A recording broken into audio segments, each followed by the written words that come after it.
Jacques, chapitre 1. Jacques, serviteur de Dieu et du Seigneur Jésus-Christ, aux 12 tribus qui sont dans la dispersion. Salut. Mes frères, regardez comme un sujet de joie complète les diverses épreuves auxquelles vous pouvez être exposés, sachant que l'épreuve de votre foi produit la patience. Mais il faut que la patience accomplisse parfaitement son œuvre, afin que vous soyez parfaits et accomplis sans faillir en rien. Si quelqu'un d'entre vous manque de sagesse, qu'il la demande à Dieu, qui donne à tous simplement et sans reproche, et elle lui sera donnée. Mais qu'il la demande avec foi, sans douter, car celui qui doute est semblable au flot de la mer, agité par le vent et poussé de côté et d'autre. Qu'un tel homme ne s'imagine pas qu'il recevra quelque chose du Seigneur. C'est un homme irrésolu, inconstant dans toutes ses voies. Que le frère de condition humble se glorifie de son élévation, que le riche, au contraire, se glorifie de son humiliation, car il passera comme la fleur de l'herbe. Le soleil s'est levé avec sa chaleur ardente, il a desséché l'herbe, sa fleur est tombée, et la beauté de son aspect a disparu. Ainsi, le riche flétrira dans ses entreprises. Heureux l'homme qui supporte patiemment la tentation, car après avoir été éprouvé, il recevra la couronne de vie que le Seigneur a promise à ceux qui l'aiment. Que personne, lorsqu'il est tenté, ne dise c'est Dieu qui me tente, car Dieu ne peut être tenté par le mal, et il ne tente lui-même personne. Mais chacun est tenté quand il est attiré et amorcé par sa propre convoitise. Puis la convoitise, lorsqu'elle a conçu, enfante le péché, et le péché étant consommé, produit la mort. Toute grâce excellente et tout don parfait descend d'en haut du Père des Lumières, chez lequel il n'y a ni changement, ni ombre de variation. Il nous a engendrés selon sa volonté, par la parole de vérité, afin que nous soyons en quelque sorte les prémices de ses créatures. Sachez-le, mes frères bien-aimés, ainsi que tout homme soit prompt à écouter, lent à parler, lent à se mettre en colère, car la colère de l'homme n'accomplit pas la justice de Dieu. C'est pourquoi, rejetant toute souillure et tout excès de malice, recevez avec douceur la parole qui a été plantée en vous et qui peut sauver vos âmes. Mettez en pratique la parole et ne vous bornez pas à l'écouter en vous trompant vous-même par de faux raisonnements. Car si quelqu'un écoute la parole et ne la met pas en pratique, il est semblable à un homme qui regarde dans un miroir son visage naturel et qui, après s'être regardé, s'en va et oublie aussitôt qui il était.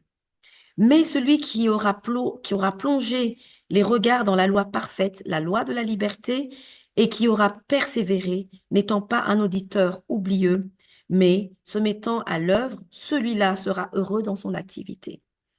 Si quelqu'un croit être religieux sans tenir sa langue en bride, mais en trompant son cœur, la religion de cet homme est vaine. La religion pure et sans tache devant Dieu notre Père consiste à visiter les orphelins et les veuves dans leur affliction et à se présenter des souillures et à se préserver des souillures du monde. Jacques chapitre 2. Mes frères, que votre foi en notre glorieux Seigneur Jésus-Christ soit exempte de toute acception de personne. Supposez en effet qu'il entre dans votre assemblée un homme avec un anneau d'or et un habit magnifique, et qu'il y entre aussi un pauvre misérablement vêtu. Si, tournant vos regards vers celui qui porte l'habit magnifique, vous lui dites, toi, assieds-toi à cette place d'honneur, et si vous dites au pauvre, toi, tiens-toi là-bas debout, ou bien assieds-toi au-dessus de mon marchepied, ne faites-vous pas en vous-même une distinction, et ne jugez-vous pas sous l'inspiration de pensées mauvaises? Écoutez, mes frères bien-aimés, Dieu n'a-t-il pas choisi les pauvres aux yeux du monde pour qu'ils soient riches en la foi et héritiers du royaume qu'il a promis à ceux qui l'aiment? Et vous, vous avilissez le pauvre? Ne sont-ce pas les riches qui vous oppriment et qui vous traînent devant les tribunaux?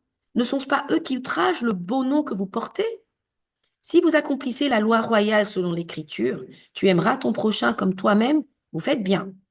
Mais si vous faites exception de personne, vous commettez un péché, vous êtes condamnés par la loi comme des transgresseurs. Car quiconque observe toute la loi, mais pêche contre un seul commandement, devient coupable de tous. En effet, celui qui a dit, tu ne commettras point d'adultère, a dit aussi, tu ne tueras point. Or, si tu ne commets point d'adultère, mais que tu commettes un meurtre, tu deviens transgresseur de la loi. Parlez et agissez comme devant être jugés par une loi de liberté, car le jugement est sans miséricorde pour qui n'a pas fait miséricorde. La miséricorde triomphe sur le jugement. Mes frères, que sert-il à quelqu'un de dire qu'il a la foi s'il n'a pas les œuvres? La foi peut-elle le sauver?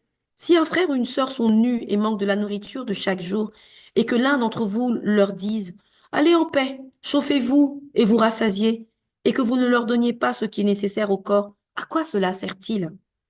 Il en est ainsi de la foi. Si elle n'a pas les œuvres, elle est morte en elle-même.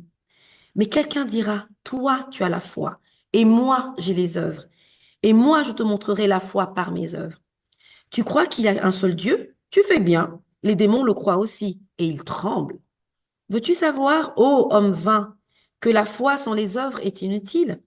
Abraham, notre père, ne fut-il pas justifié par les œuvres lorsqu'il offrit son fils Isaac sur l'autel? Tu vois que la foi agissait avec ses œuvres et que par les œuvres, la foi fut rendue parfaite. Ainsi s'accomplit ce que dit l'Écriture. Abraham crut en Dieu, et cela lui fut imposé à justice, et il fut appelé ami de Dieu. Vous voyez que l'homme est justifié par les œuvres et non par la foi seulement. Rahab, la prostituée, ne fut-elle pas également justifiée par les œuvres lorsqu'elle reçut les messagers et qu'elle les fit partir par un autre chemin? Comme le corps sans âme est mort, de même la foi sans les œuvres est morte. Jacques chapitre 3. Mes frères, qu'il n'y ait pas parmi vous un grand nombre de personnes qui se mettent à enseigner, car vous savez que nous serons jugés plus sévèrement. Nous bronchons tous de plusieurs manières. Si quelqu'un ne bronche point en parole, c'est un homme parfait, capable de tenir tout son corps en bride. Si nous mettons le morse dans la bouche des chevaux pour qu'ils nous obéissent, nous dirigeons aussi leur corps tout entier. Voici même les navires qui sont si grands et que poussent des vents impétueux sont dirigés par un très petit gouvernail au gré du pilote. De même, la langue est un petit membre et elle se vante de grandes choses. Voici comme un petit feu peut embraser une grande forêt. La langue aussi est un feu. C'est le monde de l'iniquité. La langue est placée parmi nos membres, souillant tout le corps et enflammant le cours de la vie, étant elle-même enflammée par la géhenne. Toutes les espèces de bêtes et d'oiseaux, de reptiles et d'animaux marins sont domptés et ont été domptés par la nature humaine. Mais la langue, aucun homme ne peut la dompter. C'est un mal qu'on ne peut réprimer. Elle est pleine d'un venin mortel. Par elle, nous bénissons le Seigneur notre Père, et par elle, nous maudissons les hommes faits à l'image de Dieu. De la même bouche sortent la bénédiction et la malédiction. Il ne faut pas, mes frères, qu'il en soit ainsi. La source fait-elle jaillir par la même ouverture l'eau douce et l'eau amère? Un figuier, mes frères, peut-il produire des olives ou une vigne des figues? De l'eau salée ne peut pas non plus produire de l'eau douce. Lequel d'entre vous est sage et intelligent? Qu'il montre ses œuvres par une bonne conduite avec la douceur de la sagesse. Mais si vous avez dans votre cœur un zèle amer et un esprit de dispute, ne vous glorifiez pas et ne mentez pas contre la vérité. Cette sagesse n'est point celle qui vient d'en haut, mais elle est terrestre, charnelle, diabolique. Car là où il y a un zèle amer et un esprit de dispute, il y a du désordre et toutes sortes de mauvaises actions. La sagesse d'en haut est premièrement pure, ensuite pacifique, modérée, conciliante, pleine de miséricorde et de bons fruits, exempte de duplicité, d'hypocrisie. Le fruit de la justice est semé dans la paix par ceux qui cherchent la paix. Jacques, chapitre 4.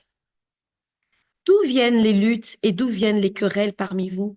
N'est-ce pas de vos passions qui combattent vos membres? Vous convoitez et vous ne possédez pas? Vous êtes meurtriers et envieux et vous ne pouvez pas obtenir? Vous avez des querelles et des luttes et vous ne possédez pas parce que vous ne demandez pas. Vous demandez et vous ne recevez pas parce que vous demandez mal, dans le but de satisfaire vos passions. Adultères que vous êtes, ne savez-vous pas que l'amour du monde est inimitié contre Dieu? Celui donc qui veut être ami du monde sera ennemi de Dieu. Croyez-vous que l'Écriture parle en vain? C'est avec jalousie que Dieu chérit l'Esprit qu'il a fait habiter en nous. Il accorde au contraire une grâce plus excellente. C'est pourquoi l'Écriture dit, Dieu résiste aux orgueilleux, mais il fait grâce aux humbles. Soumettez-vous donc à Dieu, résistez au diable, et il fuira loin de vous.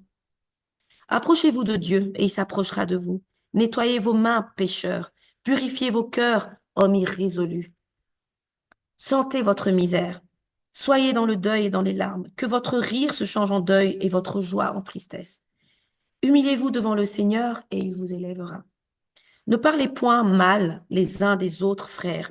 Celui qui parle mal d'un frère ou qui juge son frère parle mal de la loi et juge la loi. Or, si tu juges la loi, tu n'es pas observateur de la loi, mais tu en es juge. Un seul est législateur et juge, c'est celui qui peut sauver et perdre. Mais toi, qui es-tu qui juge le prochain? À vous maintenant qui dites, aujourd'hui ou demain, nous irons dans telle ville, nous y passerons une année, nous trafiquerons et nous gagnerons. Vous qui ne savez pas ce qui arrivera demain, car qu'est-ce que votre vie?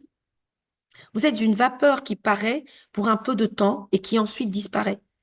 Vous devriez dire au contraire, si Dieu le veut, nous vivrons et nous ferons ceci ou cela.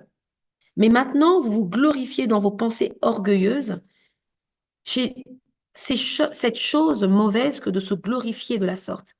Celui donc qui sait faire ce qui est bien et qui ne le fait pas commet un péché. Jacques chapitre 5. À vous maintenant riches, pleurez et gémissez à cause des malheurs qui viendront sur vous. Vos richesses sont pourries et vos vêtements sont rongés par les teignes. Votre or et votre argent sont rouillés, et leur rouille s'élèvera en témoignage contre vous et dévorera vos chairs comme un feu. Vous avez amassé des trésors dans les derniers jours. Voici le salaire des ouvriers qui ont moissonné vos champs et dont vous les avez frustrés. Et les cris des moissonneurs sont parvenus jusqu'aux oreilles du Seigneur des armées. Vous avez vécu sur la terre dans les voluptés et dans les délices. Vous avez rassasié vos cœurs au jour du carnage. Vous avez condamné, vous avez tué le juste qui ne vous a pas résisté. Soyez donc patients, frères, jusqu'à l'avènement du Seigneur. Voici le laboureur attend le précieux fruit de la terre, prenant patience à son égard, jusqu'à ce qu'il ait reçu les pluies de la première et de l'arrière-saison. Vous aussi, soyez patients, affermissez vos cœurs, car l'avènement du Seigneur est proche. Ne vous plaignez pas les uns des autres, frères, afin que vous ne soyez pas jugés. Voici le juge est à la porte. Prenez, mes frères, pour modèle de souffrance et de patience les prophètes qui ont parlé au nom du Seigneur. Voici, nous disons, bienheureux ceux qui ont souffert patiemment. Vous avez entendu parler de la patience de Job et vous avez vu la fin que le Seigneur lui accorda, car le Seigneur est plein de miséricorde et plein de patience et de plein de compassion. Avant toute chose, mes frères, ne jurez ni par le ciel, ni par la terre, ni par aucun autre serment, mais que votre oui soit oui et que votre non soit non, afin que vous ne tombiez pas sous le jugement. Quelqu'un parmi vous est-il dans la souffrance qu'il prie? Quelqu'un est-il dans la joie qu'il chante des cantiques? Quelqu'un parmi vous est-il malade qu'il appelle les anciens de l'Église et que les anciens prient pour lui en loignant d'huile au nom du Seigneur? La prière de la foi sauvera le malade et le Seigneur le relèvera. Et s'il a commis des péchés, il lui sera pardonné. Confessez donc vos péchés les uns aux autres et priez les uns pour les autres afin que vous soyez guéris. La prière fervente du juste a une grande efficacité. Élie était un homme de la même nature que nous. Il pria avec instance pour qu'il ne plût point, et il ne tomba point de pluie sur la terre pendant 3 ans et 6 mois. Puis il pria de nouveau, et le ciel donna de la pluie, et la terre produisit son fruit. Mes frères, si quelqu'un parmi vous s'est égaré loin de la vérité, et qu'un autre l'y ramène, qu'il sache que celui qui ramènera un pécheur de la voie où il s'était égaré sauvera une âme de la mort et couvrira une multitude de péchés. Amen.